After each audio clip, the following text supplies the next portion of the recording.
Hola, ¿qué tal gente que piensa? Aviso de utilidad pública número 1.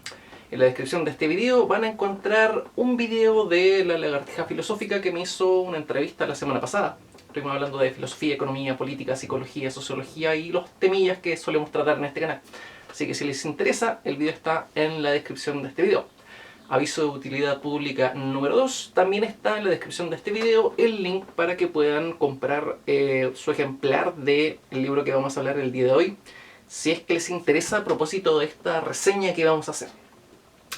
Para los que no ubiquen mucho la historia de este canal, yo vengo agarrándome a combos por videos con Sebastián Izquierdo desde 2013, así que no es desconocida nuestra historia youtubera.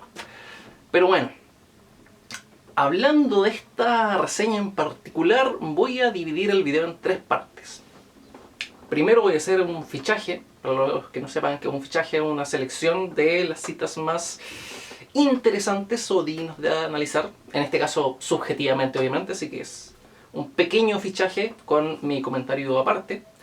Luego un resumen de lo que es el libro en general, un breve resumen, lo cual se hace bastante difícil porque este libro en sí ya es un resumen. Izquierdo no es de hablar mucho en texto, no es de desarrollar mucho las ideas, sino que más bien es un condensador. Yo diría que es un experto en hacer torpedos, porque es muy bueno para resumir. O sea, no digo que Izquierdo hiciera torpedos cuando iba a la U o qué sé yo, estoy diciendo que el tipo habla de una forma muy condensada. Entonces es muy difícil resumirlo, porque lo que él está diciendo ya es de hecho un resumen. O sea, de hecho cuando resumo algo, en realidad lo que hago es sacar partes que matizaban o aportaban algo. Porque básicamente el libro de Izquierdo es tan corto que todo lo que dice, literalmente todo lo que dice, o aporta algo o matiza algo. Así que resumir un resumen es más bien cercenar un poco el alma de este libro.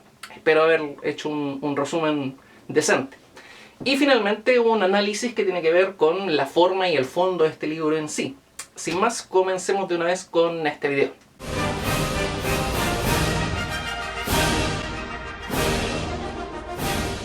Bueno, comencemos de una vez con este fichaje.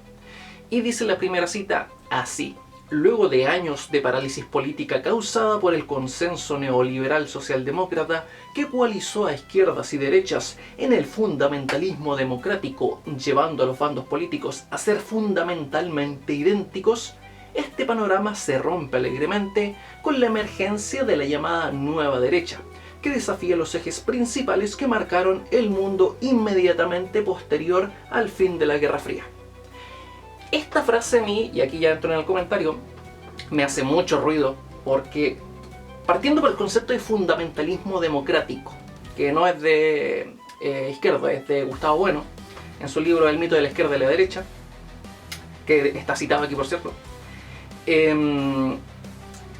de la gente que no ve a la democracia como un fin en sí mismo, sino como un medio para la libertad, un medio para...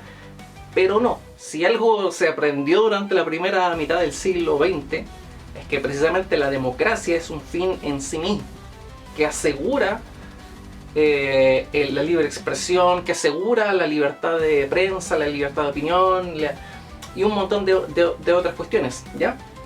Entonces, la democracia no es un mal necesario, es en sí mismo un bien, ¿ya?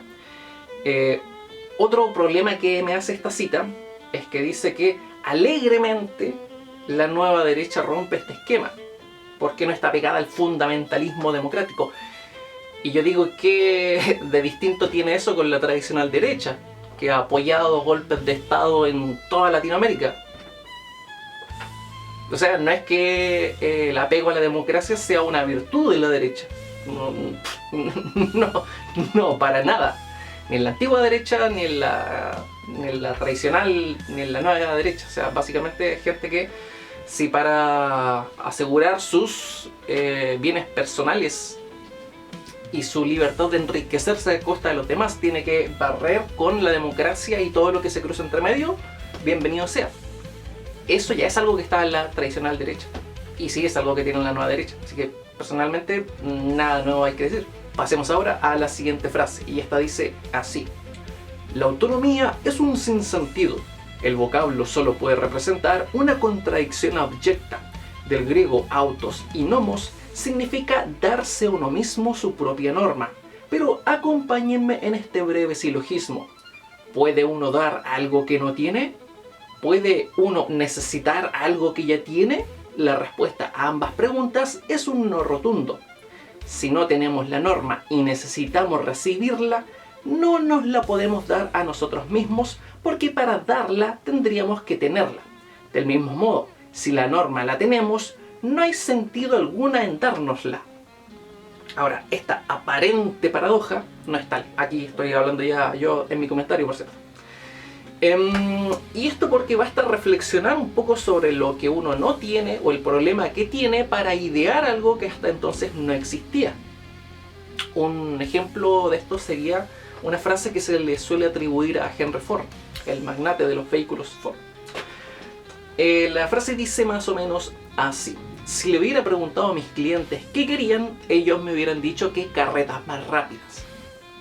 Obviamente lo que la gente realmente necesitaba eran autos, pero ellos no tenían esa idea en la cabeza.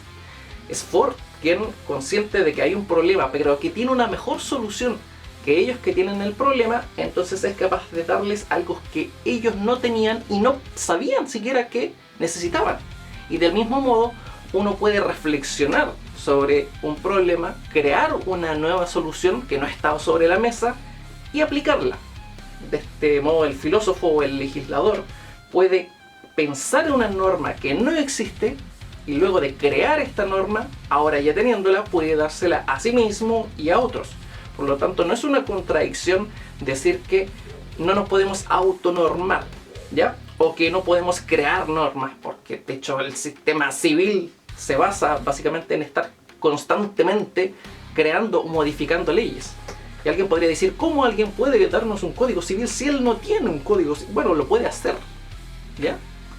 Y bueno, actualmente ya no se hacen de nada, o sea, se miran ejemplos anteriores, se estudia un poco historia, de derecho, bla, bla, bla. Pero el punto es que aún partiendo de nada, si mandamos una sociedad que no sabe nada de la historia del derecho y lo enviamos a construir una sociedad, muy probablemente en esa sociedad nacerían leyes para la convivencia. Y ellos dirían, oh, pero si estas leyes no las teníamos, ¿cómo es que ahora las tenemos? Que las crearon. Ya, pasemos ahora a la siguiente frase, que dice más o menos así. La tensión entre el colectivo e individuo en un sentido político parecen un conflicto, pero obrarán juntas para emanciparse de cualquier estructura familiar o religiosa que intente volver a la sociedad a su estado natural. Ya, ¿cuál es mi problema con esta frase? Es que presupone que hay un orden natural del cual emana la sociedad y no es tal. O sea, este orden basado en la familia y la religión no puede ser natural porque los primeros registros que se tienen de matrimonios y de religión datan del 4000 a.C. y el ser humano tiene a lo menos 320.000 años sobre el planeta. Así que no podríamos decir que hay un orden natural, familiar y religioso, porque por la mayor parte de la historia de la humanidad no teníamos ni concepto de familia ni concepto de religión, porque no existía la religión y porque no existía la familia como un núcleo de la sociedad.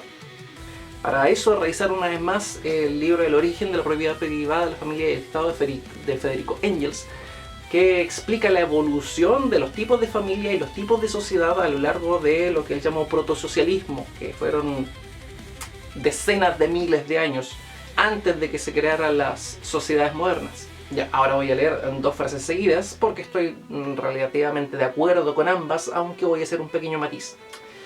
La primera frase dice así: donde hay dos libertarios, hay 10 opiniones distintas respecto a la pregunta fundamental de la política: ¿qué hacer? Plenamente de acuerdo con esa oración. Siguiente. Como la variedad de las opiniones es tan caótica y puesto que se niegan a generar elementos de coacción interna que permitan una acción organizada y concertada, es propio establecer que los libertarios jamás alcanzarán sus objetivos. Y aquí yo tendré que hacer un pequeño matiz. Es que de hecho el hecho de que en Argentina ya haya un gobierno libertario, en este caso el de Milei, nos da a entender de que sí ha sido posible concertar grandes acciones. El tema es que han vendido buena parte de sus ideales en el proceso. Así que... Y finalizo con esta frase, que dice: la ética libertaria no hace ningún análisis ontológico del ser humano, esto es antropológico, para establecer su ética. Por el contrario, siguen a pie y juntillas la ley de Hume, de la que no es posible derivar lógicamente lo que debería ser. Este error es de todas las ideologías modernas, la desvincula de la realidad concreta y la convierte en una lista de deseos. Y con esta frase también estoy de acuerdo. De hecho, esto se ve muy reflejado en épocas de elecciones, donde tanto izquierda como derecha se convierten básicamente en genios que cumplen deseos, y la gente dice: ¿qué me promete? ¿Qué me ofrece? Y es como si fuera una lista de supermercado, lo cual está completamente desvinculado de la realidad, porque los políticos no están ahí para cumplir deseos, están ahí para hacer lo mejor para la sociedad. Si eso requiere restricciones, si eso requiere empujes, si eso requiere ajustes, si eso requiere lo que sea que requiera, ok. Pero ellos no son genios que cumplan deseos. Ahora sí vamos al resumen del libro. Y el texto parte definiendo qué es el pensamiento libertario. En palabras de Izquierdo, el pensamiento libertario es una corriente ético-política que se enmarca dentro de tres principios abstractos.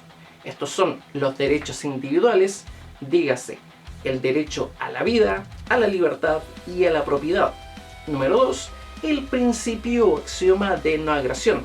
Es importante notar aquí que el libertario no está rechazando la violencia ni el uso de la fuerza, lo que rechaza es su iniciación.